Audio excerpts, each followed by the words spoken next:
Friends, आज मी तुम्हाला गौतम बुद्धांची एक गोष्ट सांगणार आहे. ही गोष्ट ऐकल्यानंतर तुम्हाला समजेल की आलस काय असतो आणि हा कसा निर्माण होतो आणि याला कसा संपवला जाऊ शकतो. तर चला गोष्टीला सुरुवात करूया. एकदा एक आळशीपणाला कंटाळलेला व्यक्ती गौतम बुद्धांकडे येतो आणि म्हणतो, बुद्ध, माझ्यामध्ये खूप आळस आहे आणि या आळसामुळे मला माझ्या जीवनामध्ये काहीही करता येत नाही. मी या आळशीपणाला खूप वैतागलो आहे. मला या आळशीपणामुळे जीवनामध्ये प्रगती करता येत नाही. कृपया तुम्ही मला या आळशीपणातून निघण्याचा कोणता तरी उपाय सांगा.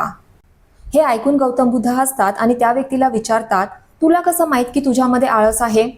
बुद्ध, फक्त मीच नाही तर माझं संपूर्ण कुटुंब सुद्धा म्हणतं की मी एक आळशी व्यक्ती आहे. यावर बुद्ध त्या व्यक्तीला म्हटले की तू मला प्रमाण देऊ शकतोस का की तू एक आळशी व्यक्ती आहेस?